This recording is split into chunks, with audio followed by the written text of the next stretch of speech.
नमस्कार, आप देख रहे हैं एमएनएस न्यूज और मैं हूं सूरजपाल। शुरुआत करते हैं बिजनौर से सामने आई एक संवेदनशील खबर के साथ, जहां एक नाबालिग युवक के कथित धर्म परिवर्तन का मामला चर्चे में है। बताया जा रहा है कि थाना कोतवाली शहर क्षेत्र के बाखरपुर गांव निवासी विशाल काम के सिलसिले में कश्मीर गया था, जहां उसके धर्म परिवर्तन की बात सामने आई है।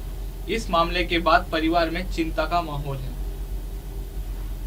विशाल के माता पिता मदद की गुहार लेकर भाजपा नेता मौसम चौधरी के आवास पहुंचे। इस दौरान भाजपा नेता ऐश्वर्या चौधरी ने वीडियो कॉल के जरिए विशाल की उसके माता पिता से बातचीत कराई। बेटे को स्क्रीन पर देखकर मां बाप की आंखें नम हो गई। भाजपा नेता मौसम चौधरी ने परिवार को भरोसा दिलाया है कि विशाल को सकुशल वापस घर लाने की हर संभव कोशिश की जाएगी।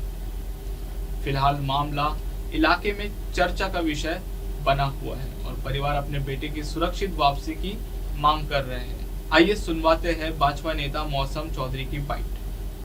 पे आरोप लगाया एक व्यक्ति पे कि उसने नाबालिग बच्चे का धर्म परिवर्तन कराया है। क्या है पूरी घटना? ये विषय तो जब विशाल हमारा बिजनौर आ जाएगा तो वही बेटर बताएगा, क्योंकि तीन चीज़ें हैं इसमें कि पहले स्वेच्छा, फिर लालच, फिर दबाव। इन तीनों का जवाब कि वो स्वेच्छा थी या लालच विवश हुआ है या किसी के दबाव में धर्म परिवर्तन हुआ है, इसका जवाब विशाल ही सबसे बेटर देगा। और सबसे पहली हमारा जो प्राथमिकता है वो ये है कि विशाल सकुशल अपने पिता कृष्णा के पास पहुंच जाए। उसकी माँ और उसके पिता दोनों मेरे पास यहाँ आए हुए हैं। मैं पिछले 4 दिन से मेदांता हॉस्पिटल में था, मेरे बेटे की सर्जरी हुई है और मुझे कल सोशल मीडिया के माध्यम से और कुछ लोगों ने ये बात बताई कि यहाँ पर ऐसी घटना घटी है। तभी जो हमारे बिजनौर के लोग कश्मीर में काम करते हैं उनसे मेरा संपर्क हुआ है और मेरे गांव के भी कुछ लड़के कश्मीर में काम करते हैं। उन्होंने यही मुझसे बताया कि इस लड़के को हमने यहाँ काम करते हुए देखा है।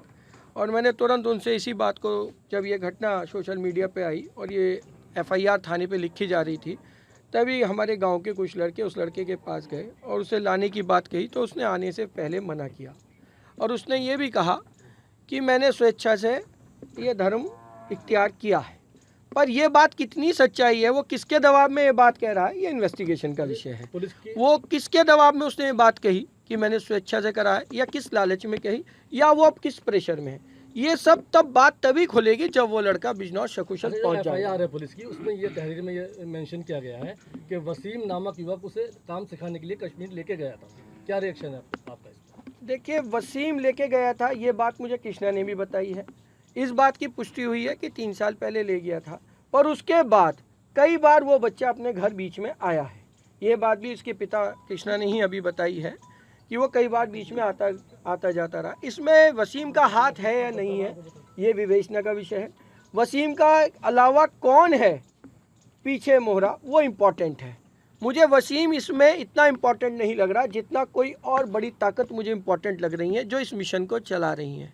वसीम एक मोहरा भी हो सकता है और हो सकता है वसीम को कुछ पता भी ना हो, पर जिन्होंने ये काम किया है वो निश्चित कोई बड़ी ताकतें हैं जिन्होंने इस काम को अंजाम दिया है। और जब हमारा बच्चा बिजनौर आ जाएगा तभी पूरे खेल का पर्दाफाश होगा, क्या सच्चाई है क्या गलत। पर मुझे सबसे पहले मीडिया के माध्यम से आप लोगों को, उन लोगों का धन्यवाद करूंगा जो बिजनौर के निवासी आज कश्मीर में काम कर रहे हैं। उन्होंने मीडिया के माध्यम से, आप सबका धन्यवाद है इस बात पे कि आपने इस खबर को प्रकाशित किया और इस मीडिया के माध्यम से हमारे कश्मीर में काम कर रहे लोगों को पता लगा कि हमारे बिजनौर का एक लड़का यहाँ पर इस तरीके से फंसा हुआ है और उसका धर्म परिवर्तन हुआ है। उन्होंने मुझसे कांटेक्ट किया, ये बात मैंने बिजनौर के पुलिस अधीक्षक को बताई और तुरंत इस पर कार्रवाई करते हुए हमारे बिजनौर के लोगों ने उसे समझाने का प्रयास किया। उसने मना किया तो उसे कुपवाड़ा थाने में ले जाके पेश कर दिया। वहाँ पर कुपवाड़ा थाने में उसकी सुपुर्दगी बिलाल नामक व्यक्ति के नाम पे लिखी गई है। बिलाल नामक व्यक्ति को सुपुर्दगी में उसके दिया गया है।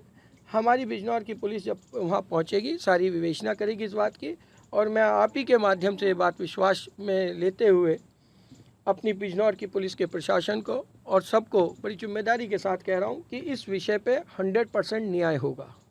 कोई बेकसूर जेल नहीं जाएगा और जो कसूरवार होंगे वो बचेंगे नहीं बचेंगे। वो जो भी होगा इसमें वो 100% जेल जाएगा जो भी बच्चों को कसूरवार। कहीं पैसे वैसे का कहीं लालच दिया गया, कुछ ऐसा मामला भी है? ये सारे विषय मैंने आपसे कहा विवेचना के हैं। एक बार बच्चा आ जाए, विवेचना हो जाए। और सबसे पहले धन्यवाद बिजनौर के निवासियों का कि उन्होंने बड़े शानदार तरीके से सजगता के साथ उस बच्चे से संपर्क किया और उसे ले जाके थाने में दिया और वहाँ बिलाल नामक व्यक्ति की सपोर्टगी में दिया गया। अब वो बिजनौर आएगा, हमें इसी बात का इंतज़ार है। और मैं मीडिया को फिर धन्यवाद दूंगा कि आपने बड़ी सजगता के साथ इस विषय को समझा और बिजनौर की शांति व्यवस्था को बनाए रखने के लिए कानून का यहाँ पर राज बना रहे। माननीय योगी जी की विचारधारा, उनकी नीतियाँ जो चल रही हैं उत्तर प्रदेश में, उस पर लोगों का विश्वास जमा रहे। उस सब के लिए आपका धन्यवाद।